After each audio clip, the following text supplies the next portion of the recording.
Hello everyone, मैं Lavkush Upadhyay biology faculty at Dakshina स्वागत करता हूं आप सभी का दक्षिणा ई लर्निंग प्लेटफॉर्म पे।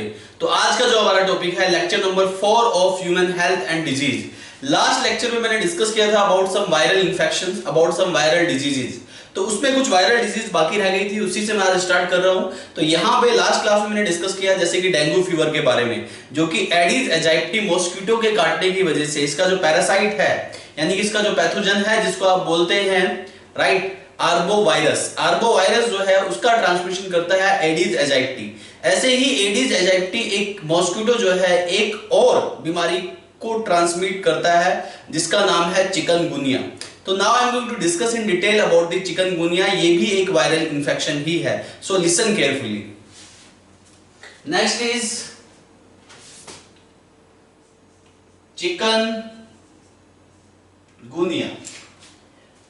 चिकनगुनिया की अगर हम बात करें तो यहां पे चिकनगुनिया जो है ये एक वायरल इंफेक्शन है। चिकनगुनिया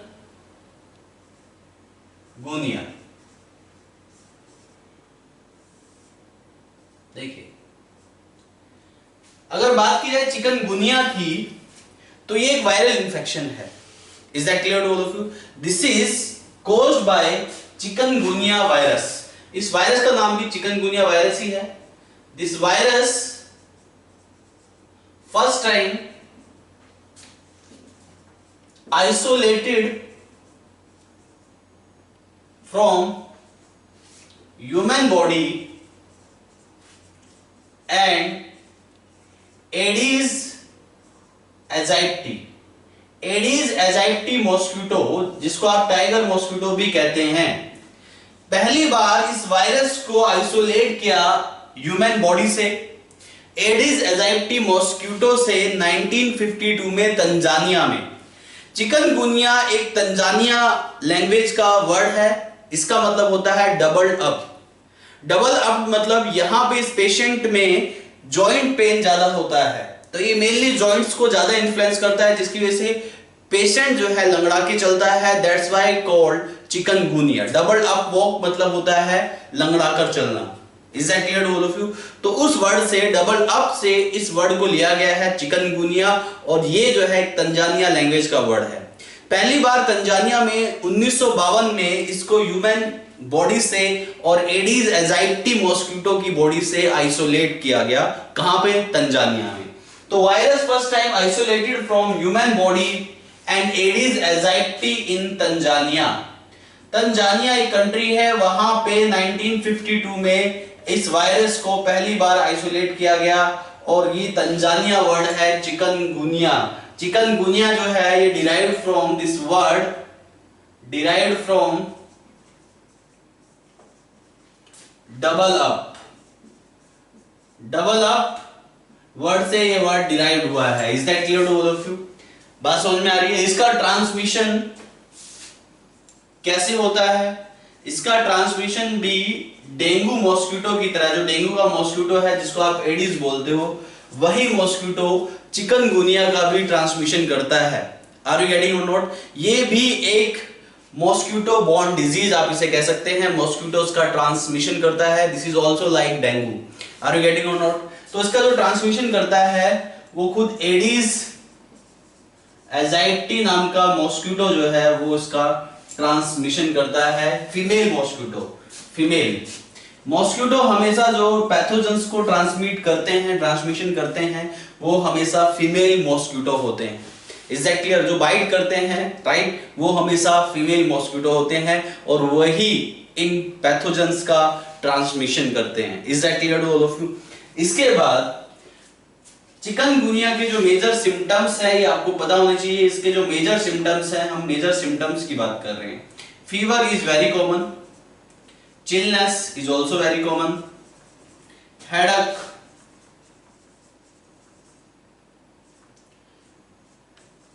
crippling, joint pain ज्यादा होता है, जिसकी वजह से डबल अप वॉक हो जाता है। डबल अप वॉक, आदमी जो है लंगड़ा के चलता है। क्रिपलिंग जॉइंट पेन ज्यादा होता है, प्रॉपर तरीके से आदमी नहीं चल पाता है। Is that clear to all of you? डेनोपैथी, इसमें एक सिम्टम ये भी है कि लिम्फोडेनोपैथी हो जाता है। लिम्फोडेनोपैथी का मतलब है this is the swelling of lymph nodes. तो लिम्फ नोड्स में स्वेलिंग हो जाती है जिसको आप लिम्फोडेनोपैथी कहते हैं। स्वेलिंग इन लिम्फ नोड्स, तो लिम्फ नोड्स में स्वेलिंग देखी जाती है, राइट, लिम्फोडेनोपैथी। इसके अलावा यहां पे एक प्रॉब्लम और होती है कंजक्टिवाइटिस। कंजक्टिवाइटिस की प्रॉब्लम हो जाती है।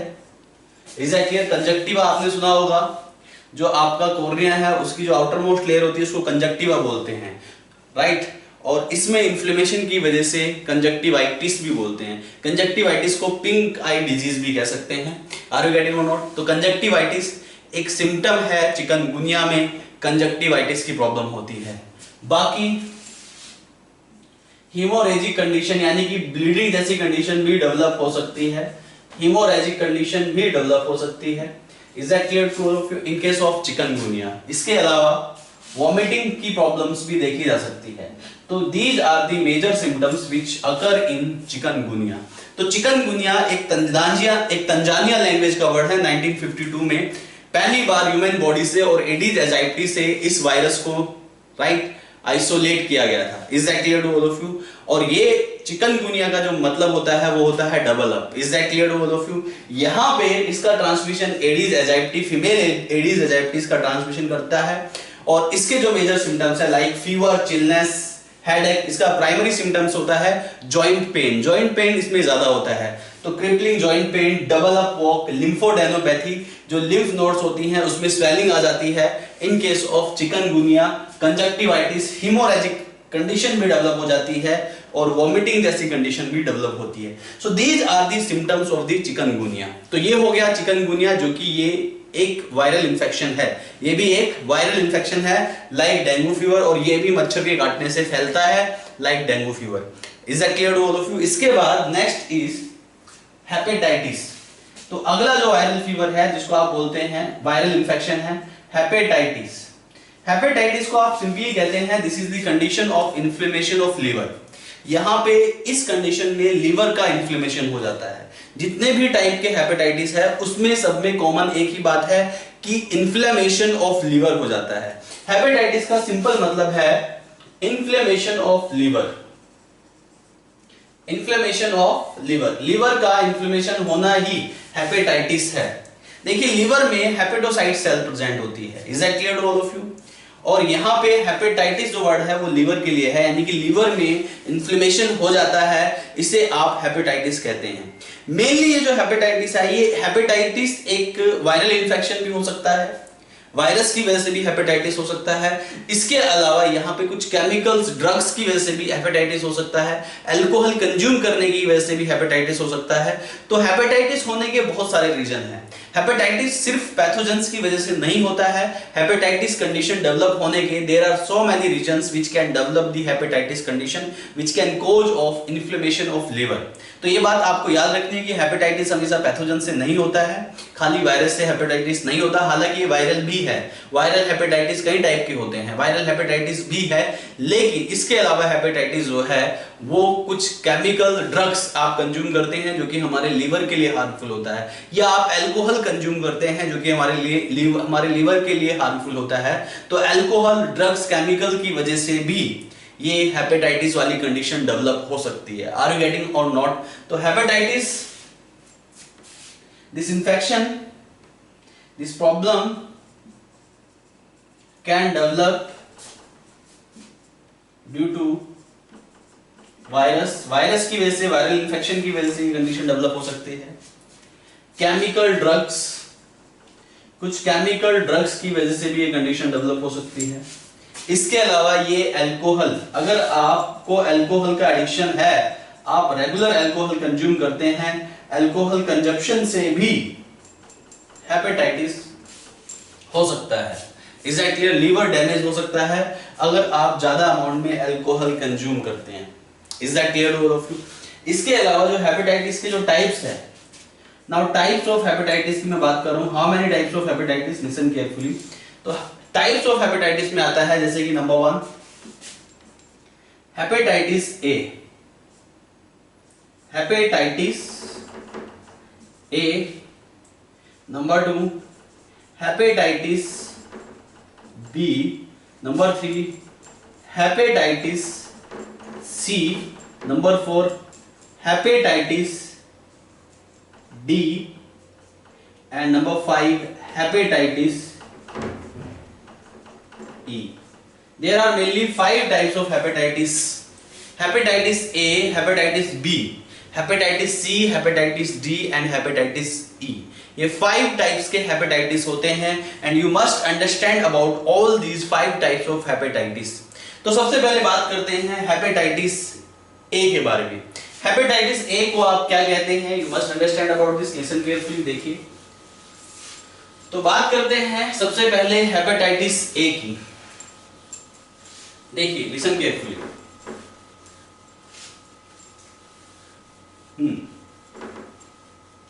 हेपेटाइटिस ए, अगर बात करें हेपेटाइटिस ए की, तो हेपेटाइटिस ए को आप एपिडेमिक जॉन्डिस भी कह देते हैं. You also called it epidemic jaundice. इसको आप एपिडेमिक जॉन्डिस भी कह सकते हैं. जॉन्डिस को हिंदी में पीलिया भी कहा जाता है. तो पीलिया मतलब ब्लड में बिलिरुबिन का डिपोजिशन बढ़ जाता है. अगर यहाँ पे ब्लड में बिलिरुबिन बढ़ जाता है, हेपेटाइटिस इंफेक्शन में बिलिरुबिन का लेवल बढ़ जाता है. ब्लड में अगर बिलिरुबिन का लेवल बढ़ेगा, उसकी वजह से जो आपकी कॉर्निया वाला जो पोर्शन होता है, आपका जो स्क्लेरा है, आंखों का जो सफेद सफेद व्हाइट पोर्शन होता है, तो स्क्लेरा पोर्शन येलोइश हो जाता है. इसके अलावा यहाँ पे आपके यूरिन में येलोनेस बढ़ जाती है. यूरिन जो है डार्क येलो कलर का हो जाता है. स्किन जो है वो येलोइश हो जाती है. तो यहाँ पे यूरिन में, आंखों में और आपकी स्किन में येलोइश कलर नजर आता है just because of increasing bilirubin. Hepatitis के केस में बिलिरुबिन बढ़ जाता है, जिससे कि आपकी स्किन का कलर कॉम्प्लेक्शन, आपकी आंखों का जो कलर होता है, जो व्हाइट पोर्शन स्क्लेरा जिसको आप बोलते हैं, इसके अलावा आपके यूरिन का कलर जो है वो येलो हो जाता है.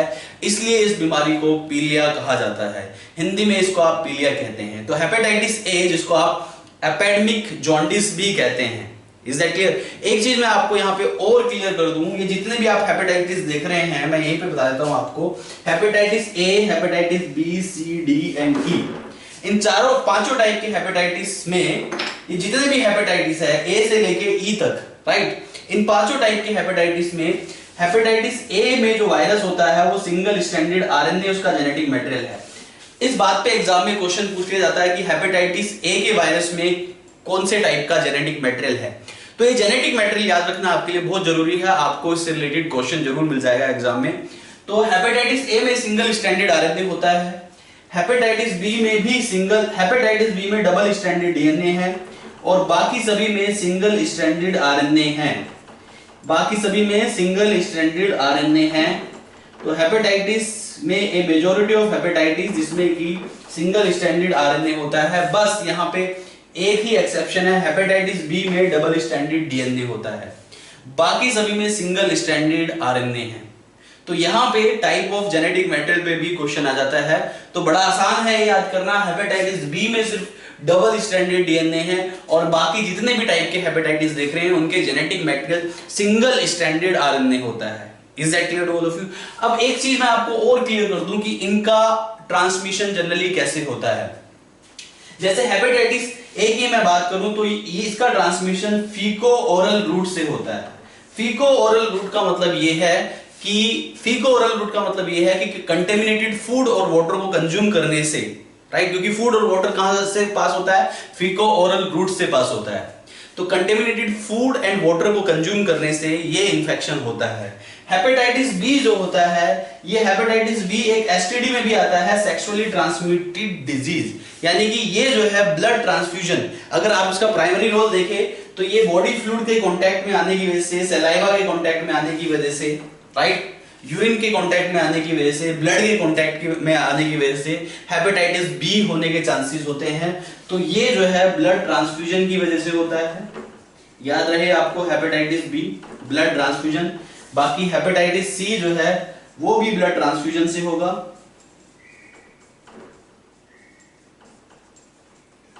हेपेटाइटिस डी जो है ये भी ब्लड ट्रांसफ्यूजन से होता है, majority of hepatitis by blood transfusion. लेकिन हेपेटाइटिस ई जो है वो होता है राइट फीको ओरल रूट की वजह से, कंटेमिनेटेड फूड और वाटर को कंज्यूम करने से, फीको ओरल रूट। तो ये भी इंफॉर्मेशन आपको आपने एक टेबुलर फॉर्म में इसको लिख लेना है यहाँ पे। This is the way of transmission, this is the genetic material and this is about the types of hepatitis. तो इन हेपेटाइटिस में हेपेटाइटिस ए और हेपेटाइटिस ई में फीको ओरल ट्रांसमिशन होता है, बाकी बी सी और डी में ब्लड ट्रांसफ्यूजन की वजह से, कंटेमिनेटेड ब्लड की वजह से जो है यहाँ पे ये हेपेटाइटिस हो जाते हैं। Are you getting or not? सबसे पहले मैं बात करता हूँ हेपेटाइटिस ए के बारे में। तो listen carefully about hepatitis A. Hepatitis A जिसको आप एपिडेमिक जॉन्डिस भी कहते हैं, hepatitis A is also known as epidemic jaundice. इस केस में क्या होता है, इसका जो पैथोजन है वो खुद हेपेटाइटिस ए वायरस है। इसको आप क्या बोलेंगे पैथोजन को? H hepatitis A virus, HAV short form में इसको बोला जा सकता है HAV, यानी कि हेपेटाइटिस ए वायरस। राइट, बीमारी के नाम पे ही वायरस का नाम है हेपेटाइटिस ए वायरस। और इसका जो ट्रांसमिशन होता है, हेपेटाइटिस ए का जो ट्रांसमिशन होता है थ्रू फीको ओरल रूट। जैसे कि मैं आपको पहले ही बता चुका हूं, फीको ओरल रूट के थ्रू इसका ट्रांसमिशन होता है, यानी कि इसका transmission through contaminated food and water को कंज्यूम करने से, through contaminated food and water को कंज्यूम करने की वजह से। ये मेनली हेपेटाइटिस ए को आप वाटर बॉर्न डिजीज भी कह सकते हैं, क्योंकि वाटर के कंटेमिनेशन से ये हेपेटाइटिस ए के चांसेस होते हैं। इसको एपिडेमिक जॉन्डिस इसलिए भी बोला जाता है कि सपोज दैट कहीं पे किसी विलेज में या किसी कॉलोनी के अंदर जो लोग सरवाइव कर रहे हैं और वो एक ही वाटर बॉडी से वाटर रिसोर्स को कंज्यूम करते हैं, एक ही वाटर बॉडी से वो उस वाटर रिसोर्स को कंज्यूम करते हैं, उस पानी को पीते हैं, उस पानी का इस्तेमाल करते हैं, तो उसमें हेपेटाइटिस ए होने की चांसेस एक मेजॉरिटी पॉपुलेशन को हो जाते हैं, इसलिए इसको एपिडेमिक जॉन्डिस भी कहते हैं। सपोज दैट कहीं पे कोई तालाब है, कोई विलेज में कोई तालाब जो है, लेक जो है, वो उसमें वो कंटेमिनेटेड हो जाता है हेपेटाइटिस ए वायरस से, तो उस तालाब के पानी को जितने भी लोग पिएंगे उससे उनकी सफरिंग होने के चांसेस बढ़ जाते हैं, उससे जो है हेपेटाइटिस ए का इन्फेक्शन होने का चांसेस बढ़ जाता है। और एक लार्ज ग्रुप ऑफ पीपल में अगर ये इन्फेक्शन होगा in a large group of people, right, तो उस केस में क्या होगा, वो एपिडेमिक जॉन्डिस बन जाएगा। तो कंटेमिनेटेड फूड और कंटेमिनेटेड वाटर को कंज्यूम करने से इसका ट्रांसमिशन होता है। इसके जो मेजर सिम्टम्स है, सबसे कॉमन सिम्टम्स है हेपेटाइटिस का एनोरेक्सिया। एनोरेक्सिया का मतलब होता है लॉस ऑफ एपेटाइट। एनोरेक्सिया या फिर लॉस ऑफ एपेटाइट यानी कि भूख नहीं लगती है, राइट, आपको भूख नहीं लगेगी, आप खाना पीना बंद कर देंगे और उस केस में आपकी बॉडी का जो है वेट रिड्यूस होता जाएगा और बॉडी की वीकनेस बढ़ती जाएगी। बाकी इसमें वॉमिटिंग की भी प्रॉब्लम होती है, नोजिया की भी प्रॉब्लम होती है, इसके अलावा स्टोमिक, इसके अलावा हेडेक, इसके अलावा फीवर, इसके अलावा चिलनेस। और यहाँ पे इसके टेस्ट को कंफर्म करने के लिए आप बिलीरुबिन टेस्ट करते हैं। यहाँ पे इंक्रीज बिलीरुबिन लेवल। बिलीरुबिन एक पिगमेंट है जिसका लेवल ब्लड में बढ़ जाने की वजह से ये प्रॉब्लम हो जाती है, तो बिलीरुबिन का लेवल बढ़ जाता है, राइट, बात समझ में आ रही है?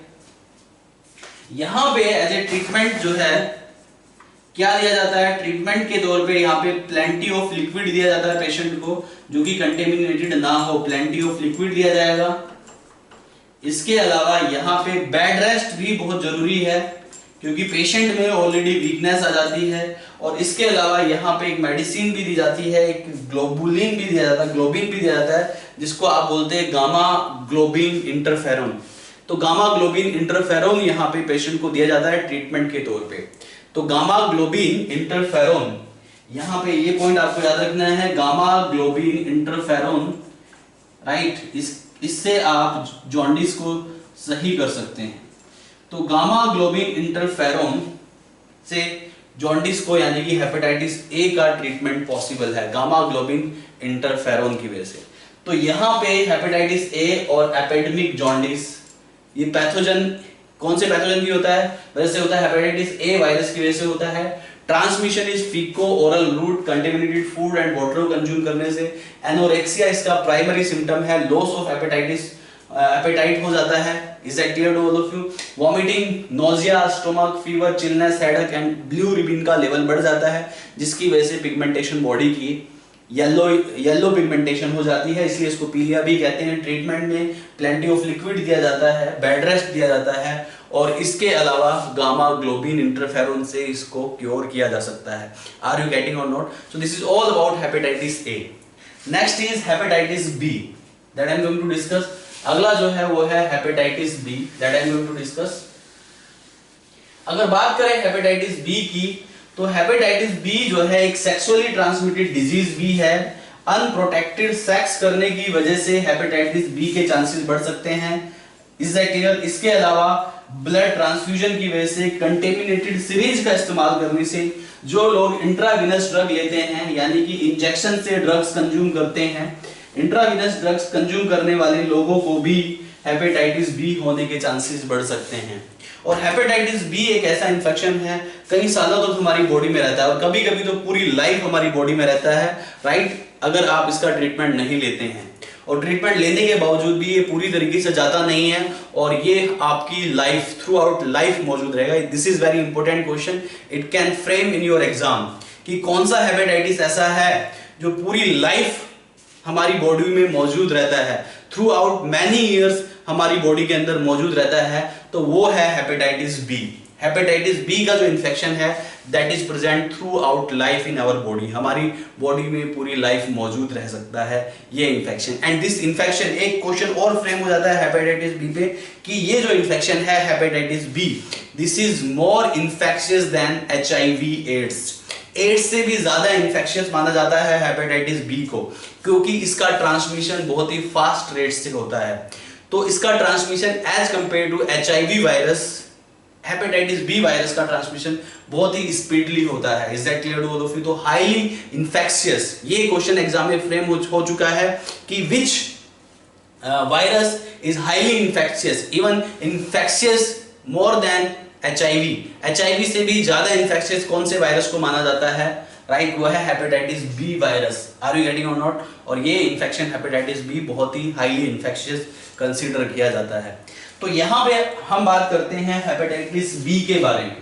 तो देखिए, लिसन केयरफुली, अगर बात करें हेपेटाइटिस बी की, तो हेपेटाइटिस बी का जो इन्फेक्शन होता है, इसमें जो पैथोजन होगा इसके नाम पे ही होगा, और पैथोजन का नाम होगा HBV यानी कि hepatitis B virus. Is that clear to all of you? इसका ट्रांसमिशन के बहुत सारे तरीके हैं। देखिए, आपको पता होना चाहिए, you must have this information. ये एक STD भी है, सेक्सुअली ट्रांसमिटेड डिजीज है। ये सेक्सुअल कॉन्टैक्ट से, आप कह सकते हैं कि ये सेक्सुअल कॉन्टैक्ट से फैलता है, सेक्सुअल कॉन्टैक्ट से फैलता है। ये इन्फेक्टेड ब्लड ट्रांसफ्यूजन की वजह से हो सकता है। ये अगर किसी को इन्फेक्टेड ब्लड ट्रांसफ्यूजन कर दिया गया तो भी ये हो सकता है। इन्फेक्टेड सिरिंज की वजह से हो सकता है, अगर सिरिंज इन्फेक्टेड है, इन्फेक्टेड सिरिंजेस की वजह से भी ये प्रॉब्लम हो सकती है। आर यू गेटिंग और नॉट? समझ आया? इन्फेक्टेड सर्जिकल इंस्ट्रूमेंट की वजह से भी ये प्रॉब्लम हो सकती है। इसलिए जितने भी सर्जिकल इंस्ट्रूमेंट होते हैं उनको जो है स्टेराइल कर दिया जाता है before any kind of surgery. तो इन्फेक्टेड सर्जिकल इंस्ट्रूमेंट्स, तो इन्फेक्टेड सर्जिकल इंस्ट्रूमेंट की वजह से भी ये इन्फेक्शन हो सकता है। इन्फेक्टेड ब्लेड की वजह से भी इन्फेक्शन हो सकता है। Is that clear to all of you? तो ये सेक्सुअल कॉन्टैक्ट से, इन्फेक्टेड ब्लड ट्रांसफ्यूजन से, इन्फेक्टेड सिरिंजेस से, infected surgical instrument, infected blade, infected razor आप जिसको बोलते हैं, उससे भी ये इन्फेक्शन हो जाता है। So never share the razor of anyone, किसी की भी रेजर को शेयर नहीं करना है। Is that clear to all of you? जब भी अगर आप जाते हैं किसी नाई के पास बाल कटवाने के लिए, तो ये जरूर चेक करना कि वो ब्लेड जो है साफ है या नहीं है, वो न्यू ब्लेड उसने इस्तेमाल किया है नहीं है, किया है या नहीं है। Is that clear to all of you? ये चेक करना आपकी रिस्पॉन्सिबिलिटी बनती है, क्योंकि आप ऐसे इन्फेक्शन से बच सकते हैं, क्योंकि ये हाईली इन्फेक्शियस डिजीज है हेपेटाइटिस बी। इवन ये सारे same mode of infection HIV के केस में भी होते हैं, और आपको पता है HIV जो है एक लाइलाज बीमारी है। तो आपकी सुरक्षा आपके हाथ में है और आपको इन सब इन्फेक्शन से अपने आप को प्रोटेक्ट करना है, सावधानी बरतनी है। Is that clear to all of you? समझ आया? तो ये ट्रांसमिशन के तरीके हैं हेपेटाइटिस बी वायरस के। Is that clear? Hepatitis B, hepatitis B का ट्रांसमिशन ऐसे होता है, सिम्टम्स ऑलमोस्ट हेपेटाइटिस ए जैसे हो सकते हैं। इसमें लिवर सिरोसिस एक कॉमन सी बात हो जाती है। लिवर सिरोसिस जो है, लिवर सिरोसिस की कंडीशन डेवलप हो जाती है, यानी कि फैटी लिवर के बाद जो कंडीशन डेवलप होती है वो लिवर सिरोसिस होती है। लिवर हेपेटोसाइट सेल जो है डैमेज होना स्टार्ट हो जाती है, राइट। इसके अलावा यहाँ पे जॉन्डिस की प्रॉब्लम हो सकती है, सेम लाइक हेपेटाइटिस ए, तो जॉन्डिस की प्रॉब्लम हो सकती है। बात समझ में आ रही है आपको? इसके अलावा यहाँ पे बाकी अदर सिम्टम्स कॉमन होंगे, फीवर, हेडेक, स्टोमक, नेक और बैकएक नहीं होगा, स्टोमक, हेडेक, ये सारी प्रॉब्लम्स होंगी। तो बाकी जो हेपेटाइटिस ए में जो मैंने सिम्टम्स लिखवाए बाकी वो सब कॉमन है। बाकी इसमें यहाँ पे लिवर सिरोसिस के चांसेस ज्यादा हो जाते हैं हेपेटाइटिस बी के केस में। एंड दिस एक पॉइंट और मैंने बताया आपको, ये बहुत लिखना बहुत जरूरी है आपको, पॉइंट नोटबुक में लिख लीजिएगा इसको, कि यहाँ पे जो हेपेटाइटिस बी वायरस है it can present throughout life in your body, even for many years it can present in your body. So ये जो infection वायरस है, यानी ये जो इन्फेक्शन है, this virus can present for many years in body. कई सालों तक ये आपकी बॉडी के अंदर प्रेजेंट रह सकता है हेपेटाइटिस बी का जो वायरस है।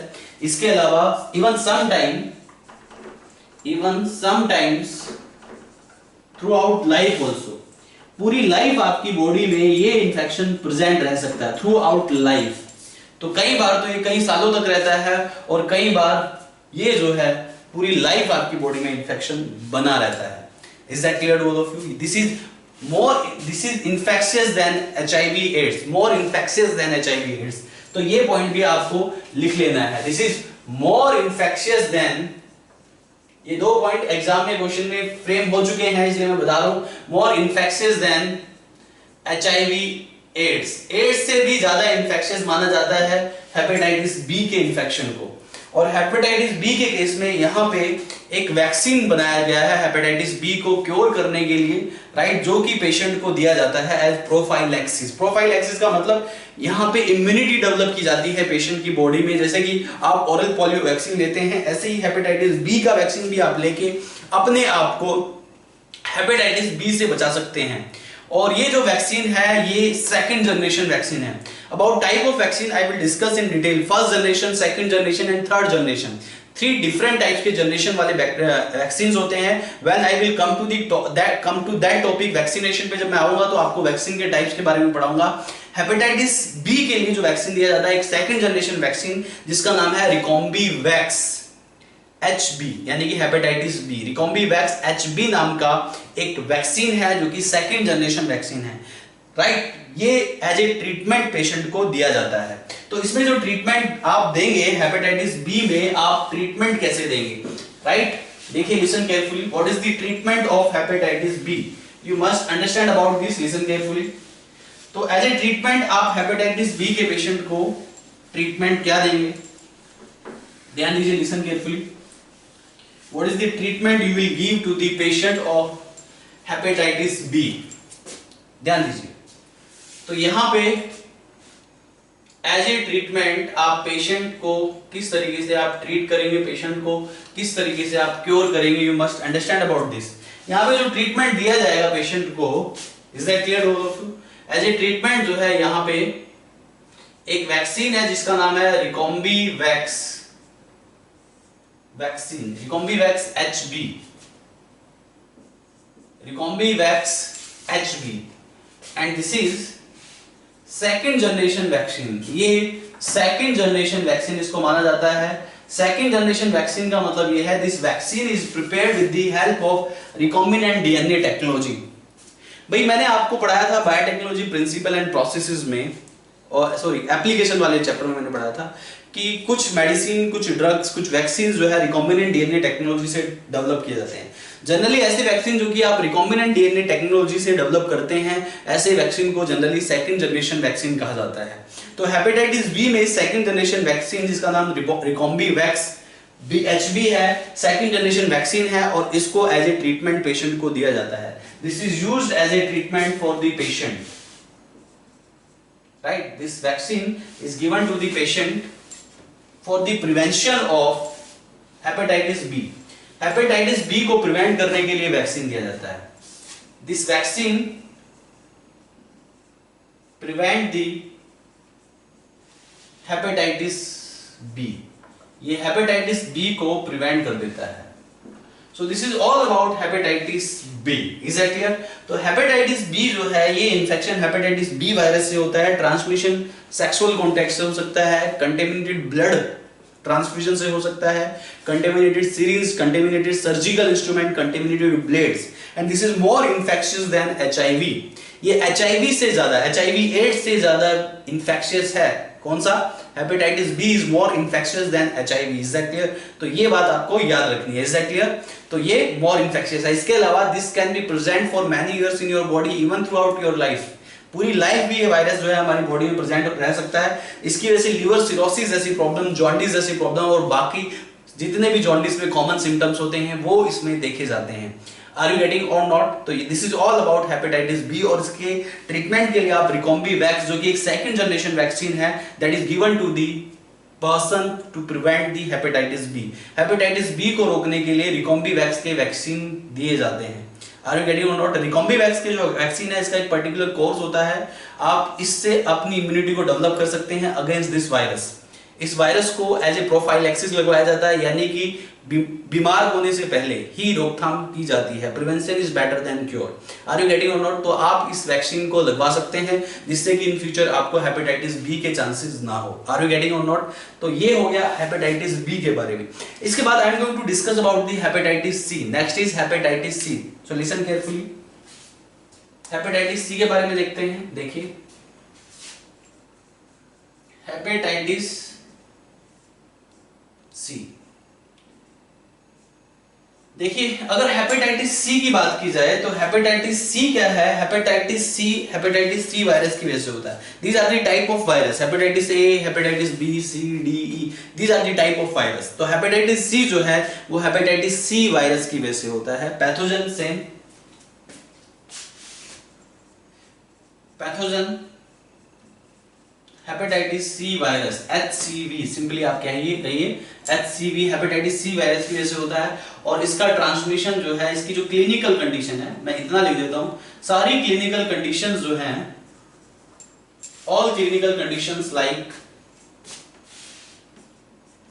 हेपेटाइटिस बी, इसकी सारी की सारी क्लिनिकल कंडीशन हेपेटाइटिस बी की तरह है. बिल्कुल इसका ट्रांसमिशन भी उसी तरीके से होता है, इसके सिम्टम्स भी वैसे ही होते हैं हेपेटाइटिस सी वायरस के केस में. Is that clear? अच्छा, एक चीज मैं आपको बता दूं, हेपेटाइटिस बी में एक इंफॉर्मेशन आपको और लिखनी है. यहाँ पे मैं साइड में लिख देता हूँ. हेपेटाइटिस सी में जो डायग्नोसिस टेस्ट किए जाते हैं, डायग्नोस्टिक टेस्ट में generally ELISA, enzyme linked immunosorbent assay, ELISA की हेल्प से आप हेपेटाइटिस बी को कंफर्म करते हैं. याद रहे, किसकी हेल्प से? एलाइजा की हेल्प से, एंजाइम लिंक्ड इम्यूनोसॉर्बेंट एस्से. ये मैं टेस्ट आपको पढ़ा चुका हूं बायोटेक्नोलॉजी एंड इट्स एप्लीकेशन वाले चैप्टर में. एलाइजा की हेल्प से आप इसको डायग्नोज कर सकते हैं. तो याद रहे, इसका डायग्नोसिस भी आपको लिखना है. तो डायग्नोसिस कैसे करते हैं? By ELISA. एलाइजा की हेल्प से आप इस बीमारी को डायग्नोज कर सकते हैं. तो हेपेटाइटिस सी की जो क्लिनिकल कंडीशन है like hepatitis B, hepatitis B की तरह हेपेटाइटिस सी की भी क्लिनिकल कंडीशंस हैं. आर यू गेटिंग और नॉट? और यहाँ पे HCV वायरस यानी कि हेपेटाइटिस सी वायरस की वजह से इंफेक्शन होता है. इसके जो सिम्टम्स हैं ये मैं आपको बता दूं. सिम्टम्स में लिवर सिरोसिस होता है.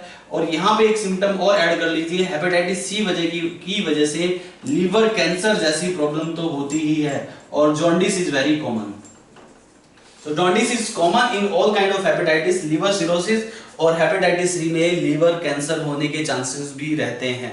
Is that clear to all of you? Liver cancer होने के चांसेस भी रहते हैं. Is that clear? तो ये हो गया हेपेटाइटिस सी. बाकी इसमें ज्यादा डिटेल में नहीं जाना है. तो तो बाकी इनके जो जेनेटिक मटेरियल है वो मैं आपको लिखवा ही चुका हूँ। पैथोजन HCV यानी कि हेपेटाइटिस सी वायरस की वजह से होता है। Clinical condition like hepatitis B, all clinical condition like hepatitis B but the symptoms can be change. यहाँ पे एक सिम्टम्स आप और ऐड कर लीजिए, लीवर कैंसर होने के चांसेस हो सकते हैं। Liver cirrhosis, liver cancer, jaundice, बाकी ऑलमोस्ट कॉमन सिम्टम्स है। आर यू गेटिंग और नॉट? तो ये हो गया हेपेटाइटिस सी। इसके बाद बात करते हैं हेपेटाइटिस डी के बारे में।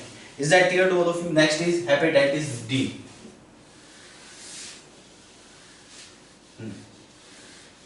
देखिए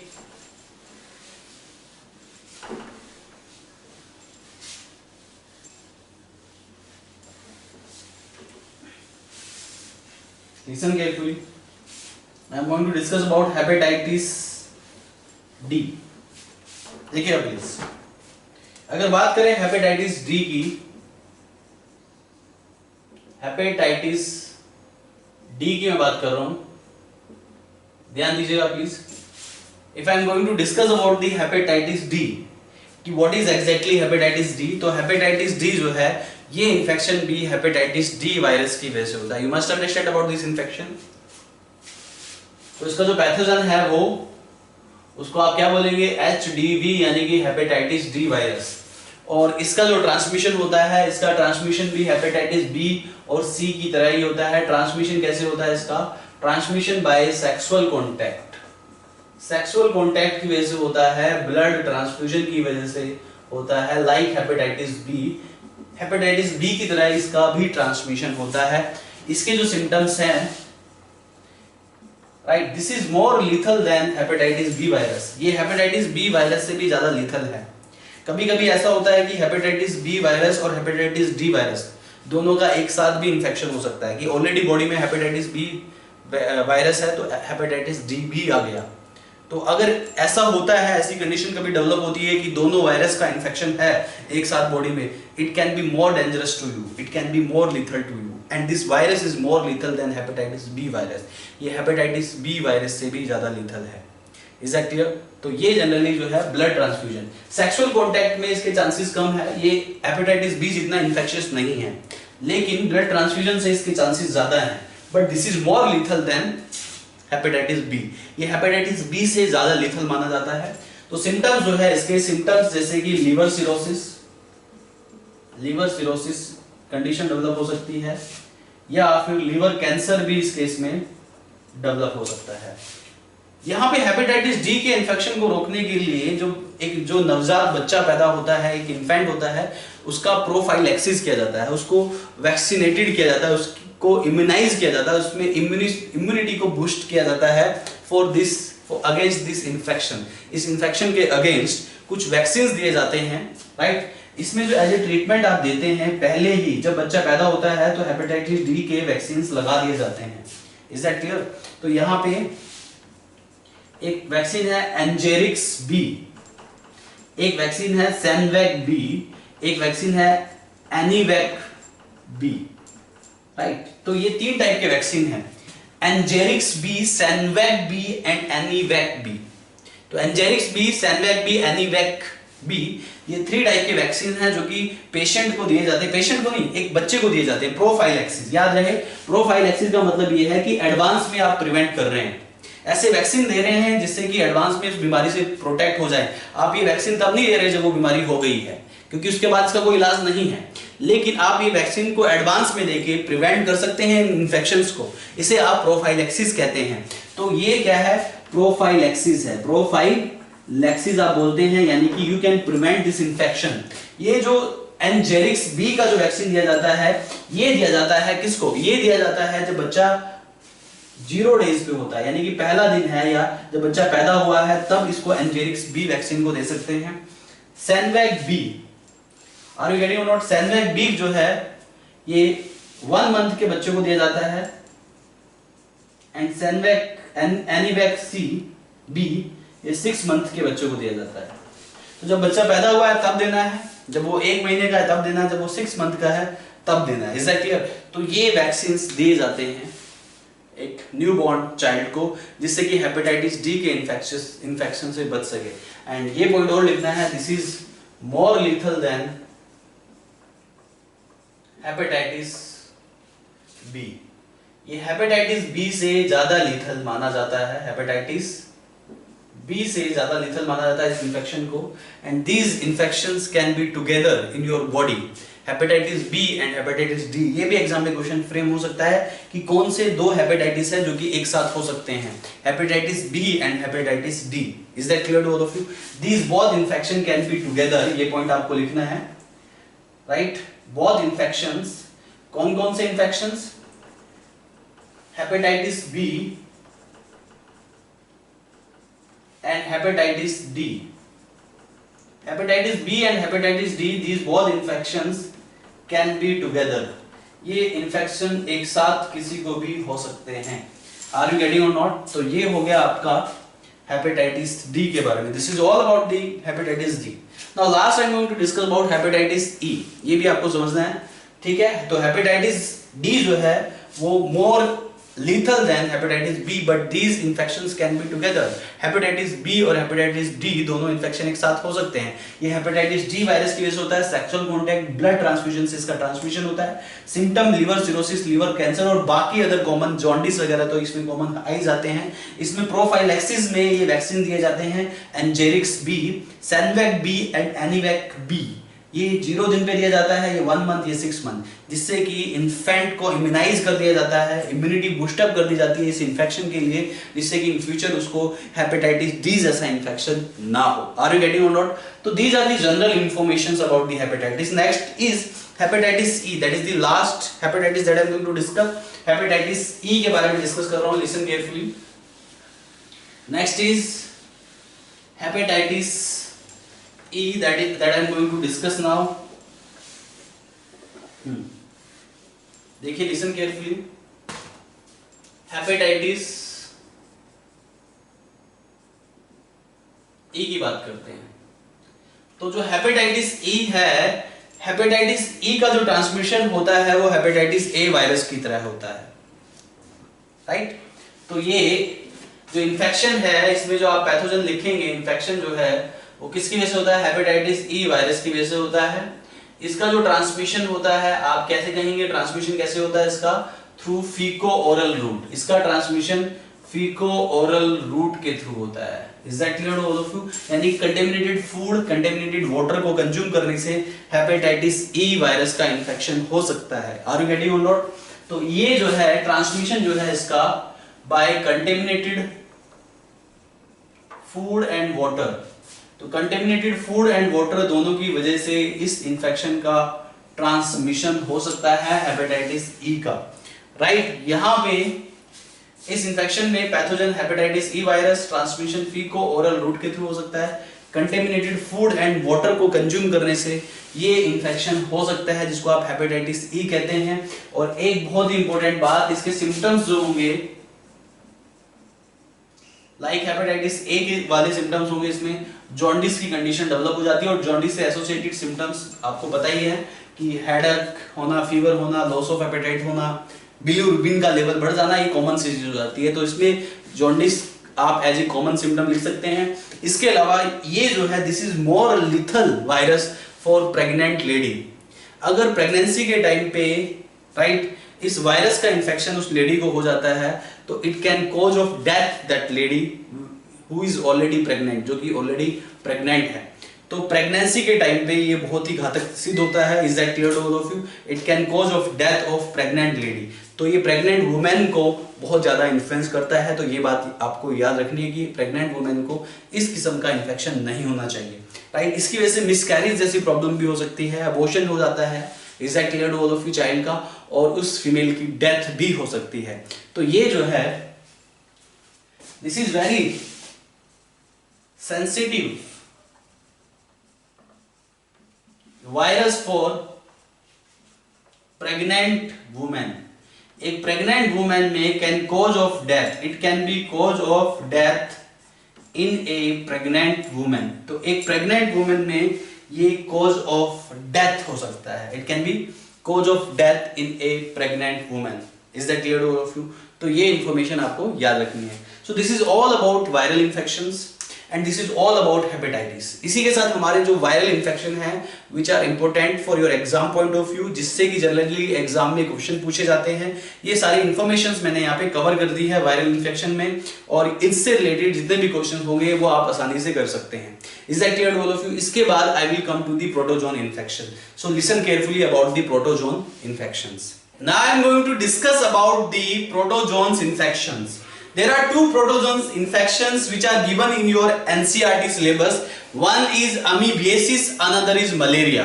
So I am going to start from the amoebiasis first. So listen carefully about the amoebiasis. तो देखा जाए तो बात करें अगर amoebiasis की, so what is exactly amoebiasis? Amoebiasis जो है एक प्रोटोजोन्स इन्फेक्शन है। इसको आप डिसेंट्री भी कहते हैं, यानी कि हिंदी में इसको दस्त या पेचिस कहा जाता है। अमीबियासिस को आप डिसेंट्री भी कह सकते हैं। You can also be known as dysentery, दस्त या पेचिस आप कहते हैं। ये जो पैथोजन होता है इसमें, इसका जो इन्फेक्शन है वो पैथोजन है जो कि प्रोटोजोन्स है जिसका नाम है Entamoeba histolytica. This is a kind of amoeba, ये एक तरह का अमीबा है, लेकिन इस अमीबा की खास बात यह है कि इसमें कॉन्ट्रैक्टाइल वैक्यूल नहीं होता। जैसे कि आपने अमीबा का डायग्राम पढ़ा होगा प्रीवियस क्लास में, तो अमीबा के अंदर कॉन्ट्रैक्टाइल वैक्यूल होता है, लेकिन इस अमीबा में कॉन्ट्रैक्टाइल वैक्यूल नहीं होता। ये एक स्पेशल कैरेक्टर है, इसे आप एंट अमीबा हिस्टोलिटिका कहते हैं। तो यहाँ पे जो पैथोजन है जो कि अमीबियासिस करता है, इसको आप एंट अमीबा हिस्टोलिटिका, इसका पूरा नाम क्या है? Entamoeba histolytica. एंट अमीबा हिस्टोलिटिका पैथोजन की वजह से अमीबियासिस यानी कि डिसेंट्री या फिर दस्त और पेचिस इसको हिंदी में कहा जाता है। इसका जो ट्रांसमिशन होता है, इसके ट्रांसमिशन की अगर हम बात करें, इसका जो ट्रांसमिशन होता है थ्रू हाउस फ्लाई। जो मक्खियां होती है वो इसका ट्रांसमिशन करने का काम करती है, थ्रू हाउस फ्लाई इसका ट्रांसमिशन होता है। ये जो हाउस फ्लाई है ये आपके फूड और वाटर को कंटेमिनेटेड कर देती है, तो कंटेमिनेटेड फ्रूट्स, वेजिटेबल या वाटर को कंज्यूम करने से ये इन्फेक्शन हो जाता है, क्योंकि हाउस फ्लाई जो है ये मैकेनिकल कैरियर है और ये जो है इन्फेक्टेड पर्सन के फीकल मैटर से इस पैथोजन्स को उठा के आपके फूड को, वाटर को कंटेमिनेटेड करने का काम करती है। So this house fly in case of amoebiasis, ये लिख लीजिएगा आप, ये जो हाउस फ्लाई है ये एक मैकेनिकल कैरियर है। This is a mechanical carrier, ये एक मैकेनिकल कैरियर है। ये जो है स्प्रेड द पैरासाइट, इस पैरासाइट को यानी कि इस पैथोजन को स्प्रेड करता है from the faecal matter of, from the feces of infected person to food and water। तो यहां पे फूड और वाटर जो है कंटेमिनेटेड हो जाता है। so this infection transmit through the consuming of contaminated food and water। तो कंटेमिनेटेड फूड और वाटर के कंजप्शन से ये इन्फेक्शन हो जाता है, जिसको आप एमीबियासिस कहते हैं, जिसको आप क्या कहते हैं? एमीबियासिस इसको कहा जाता है। Is that clear to all of you? तो यहाँ पे हाउस फ्लाई की वजह से इसका ट्रांसमिशन होता है। इसके जो सिम्टम्स है, अच्छा सिम्टम्स से पहले एक चीज मैं आपको और बता दूं about the life cycle of Entamoeba histolytica. तो इसकी एक बार लाइफ साइकिल आप देख लीजिए एंट अमीबा हिस्टोलिटिका की। इसकी जो अडल्ट फॉर्म होती है, the adult form of Entamoeba histolytica is called trophozoite. Adult form को ट्रोफोजोइट कहते हैं and there is no contractile vacuole as I already told you. इसकी अडल्ट फॉर्म को ट्रोफोजोइट कहते हैं एंड यहाँ पे कोई भी कॉन्ट्रैक्टाइल वैक्यूल नहीं होता। There is no contractile vacuole in the adult form of life cycle of Entamoeba histolytica. तो adult form is trophozoite and there is no contractile vacuole in that trophozoite। इसके अलावा इसकी जो body forms होती हैं, there are two different body forms। इसकी body forms में एक होता है मैग्ना और दूसरा होता है माइन्यूटा। तो जो मैग्ना है, मैग्ना जो है वो पैथोजेनिक स्टेट मानी जाती है, जिसकी वजह से पैथोजेनिक इसको स्टेज कंसीडर करते हैं आप, और जो माइन्यूटा है वो नॉन पैथोजेनिक स्टेज है। तो याद रहे आपको मैग्ना जो है वो पैथोजेनिक स्टेज है और माइन्यूटा जो है वो नॉन पैथोजेनिक स्टेज है। एग्जाम में ये क्वेश्चन फ्रेम हो जाता है, what is the pathogenic stage, pathogenic body form of Entamoeba histolytica. तो आपको याद रहे कि जो पैथोजेनिक बॉडी फॉर्म है एंट अमीबा हिस्टोलिटिका की वो है मैग्ना। ये जो मैग्ना है, अगर मैग्ना की बात करें, दोनों बॉडी फॉर्म की हम अलग अलग बात करते हैं। सपोज दैट हम मैग्ना की बात करते हैं फर्स्ट ऑफ ऑल। अगर मैग्ना की बात करें तो मैग्ना जो है ये पैथोजेनिक फॉर्म है। पहली बात तो मैं आपको बता चुका हूं, मैग्ना जो है वो पैथोजेनिक फॉर्म है, राइट। ये पैथोजेनिक फॉर्म जो है live in mucosa and sub mucosa of large intestine. This is live in mucosa and sub mucosa of large intestine. Large intestine के मुकोसा और सब मुकोसा वाले पार्ट में ये पैथोजन प्रेजेंट रहता है और ये जो है वहां पे अल्सर क्रिएट करने का काम करता है। आपको याद होना चाहिए, रहना चाहिए कि इस इंफेक्शन की जो साइट होती है वो होती है लार्ज इंटेस्टाइन। तो the site of the infection is large intestine. तो इंफेक्शन जो साइट होती है इसकी, ये भी बात आपको याद रखनी है क्योंकि एग्जाम में क्वेश्चन पूछ सकते हैं इंफेक्शन साइट के बारे में। इसकी इंफेक्शन साइट जो है लार्ज इंटेस्टाइन है। तो मैग्ना जो फॉर्म है वो जो है mucosa and submucosa layer of large intestine में प्रेजेंट होता है and that cause of ulcer in large intestine. और लार्ज इंटेस्टाइन में क्रिएट दी अल्सर, ये लार्ज इंटेस्टाइन में अल्सर क्रिएट करने का काम करता है। So this is about magna form. Magna form के बाद बात करते हैं माइन्यूटा की। किसकी? माइन्यूटा की। तो याद रहे यहां पे अमीबियासिस जो है प्रोटोजोन्स इन्फेक्शन है, इसको डिसेंट्री कहा जाता है। एंट अमीबा हिस्टोलिटिका की वजह से होता है। इसकी इंफेक्शन साइट जो है लार्ज इंटेस्टाइन है। इसकी इंफेक्शन साइट क्या है? लार्ज इंटेस्टाइन है। इसका ट्रांसमिशन हाउस फ्लाई से होता है। हाउस फ्लाई इस पैथोजन का मैकेनिकल कैरियर है। वो कंटेमिनेटेड फीसिस से इस प्रोटोजोन्स को, इस पैथोजन को ट्रांसमिट कर देती है, स्प्रेड कर देती है आपके फूड पे, वाटर पे। तो कंटेमिनेटेड फूड और वाटर को कंज्यूम करने से आप इन प्रोटोजोन्स को कंज्यूम कर लेते हैं, जिसकी वजह से ये इंफेक्शन डेवलप होता है। लाइफ साइकिल में अडल्ट फॉर्म को ट्रोफोजोइट कहा जाता है। दो मेजर बॉडी फॉर्म होती है जिसको आप मैग्ना एंड माइन्यूटा कहते हैं। मैग्ना जो है वो पैथोजेनिक फॉर्म है, जबकि माइन्यूटा जो है वो पैथोजेनिक फॉर्म नहीं है, नॉन पैथोजेनिक फॉर्म है। मैग्ना को पैथोजेनिक फॉर्म इसलिए कहा जाता है क्योंकि that live in the mucosa and sub mucosa. वो मुकोसा और सब मुकोसा में सरवाइव करती है large intestine can create the ulcer. तो पैथोजेनिक इफेक्ट जो आ रहे हैं वो मैग्ना की वजह से आ रहे हैं। अल्सर क्रिएट करती है, अल्सर से ब्लड डिस्चार्ज होता है और वो ब्लड जो है स्टूल के थ्रू पास होता है। तो इसमें ब्लड पास होता है थ्रू स्टूल और through feces of the infected person. So that's why this magna is infective stage. This is very important question, exam में पूछ लिया जाता है which stage is infective stage of the amoebiasis और and amoeba histolytica की life cycle की ऐसी कौन सी स्टेज है जो कि infective stage है? So that is magna.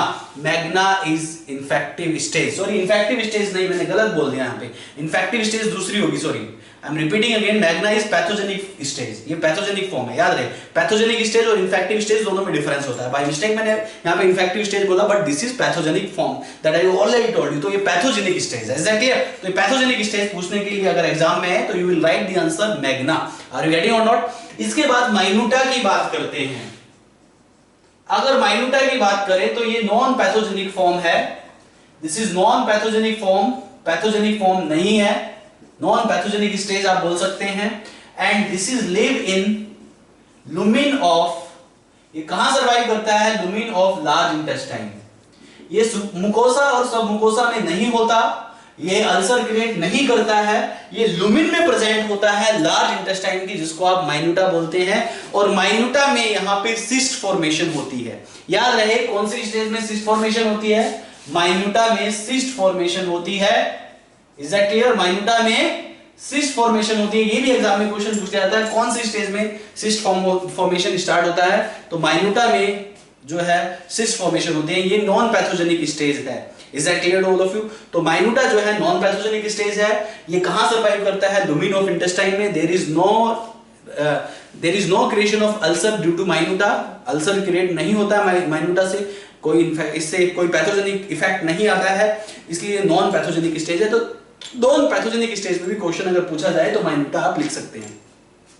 इसके बाद एक बॉडी फॉर्म और होती है, इसको आपको और याद रखना है, क्वाड्री न्यूक्लिएट। एक स्टेज और देखी जाती है इनकी लाइफ साइकिल में जिसको आप बोलते हैं quadrinucleate. Adult is trophozoite, body forms magna and minuta, but एक स्टेज और है यहाँ पे क्वाड्री न्यूक्लिएट। इसको क्वाड्री न्यूक्लिएट इसलिए बोला जाता है क्योंकि इस कंडीशन में, इस स्टेज में 4 न्यूक्लियाई प्रेजेंट होते हैं एंड 2 क्रोमेटिड्स प्रेजेंट होते हैं। यहाँ पे 4 न्यूक्लियाई और 2 क्रोमेटिड्स की वजह से इसे क्वाड्री न्यूक्लिएट कहा जाता है। और एग्जाम में अगर क्वेश्चन पूछा जाए तो इन्फेक्टिव स्टेज कौन सी है? Infective stage is quadrinucleate. तो there is difference between infective stage and pathogenic stage. तो पैथोजेनिक स्टेज जो है वो मैग्ना है और इन्फेक्टिव स्टेज जो है वो क्वाड्री न्यूक्लिएट है। Is that clear? तो याद रहे, quadrinucleate is what? Quadrinucleate is infective stage and magna is pathogenic stage. तो quadrinucleate is infective stage and magna is pathogenic stage in case of amoebiasis. Is that clear to all of you? अभी last जो topic बचा, last जो बचा है इसमें वो है इसके सिम्टम्स क्या क्या होते हैं। सिम्टम्स जानने जरूरी है, उसके बाद ये वाला टॉपिक कंप्लीट हो जाएगा। इसके जो मेजर सिम्टम्स हैं इस इंफेक्शन के, अगर हम मेजर सिम्टम्स की बात करें तो major symptoms of this infection is frequent stool discharge. इसमें स्टूल डिस्चार्ज होता है, stool discharge with blood clots.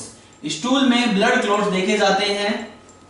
Excessive mucus निकलता है, एक्सेसिव म्यूकस भी निकलता है। स्टूल डिस्चार्ज के साथ एक्सेसिव म्यूकस भी निकलेगा। Is that clear to all of you? इसमें जो है वीकनेस फील होती है, एब्डोमिनल पेन होता है, एब्डोमन में पेन होता है, एब्डोमिनल पेन भी इसमें एक कंडीशन डेवलप होती है, एब्डोमिनल पेन। क्रैम्प्स डेवलप होते हैं, क्रैम्प्स यानी कि मरोड़े, इनको मरोड़े बोला जाता है हिंदी में।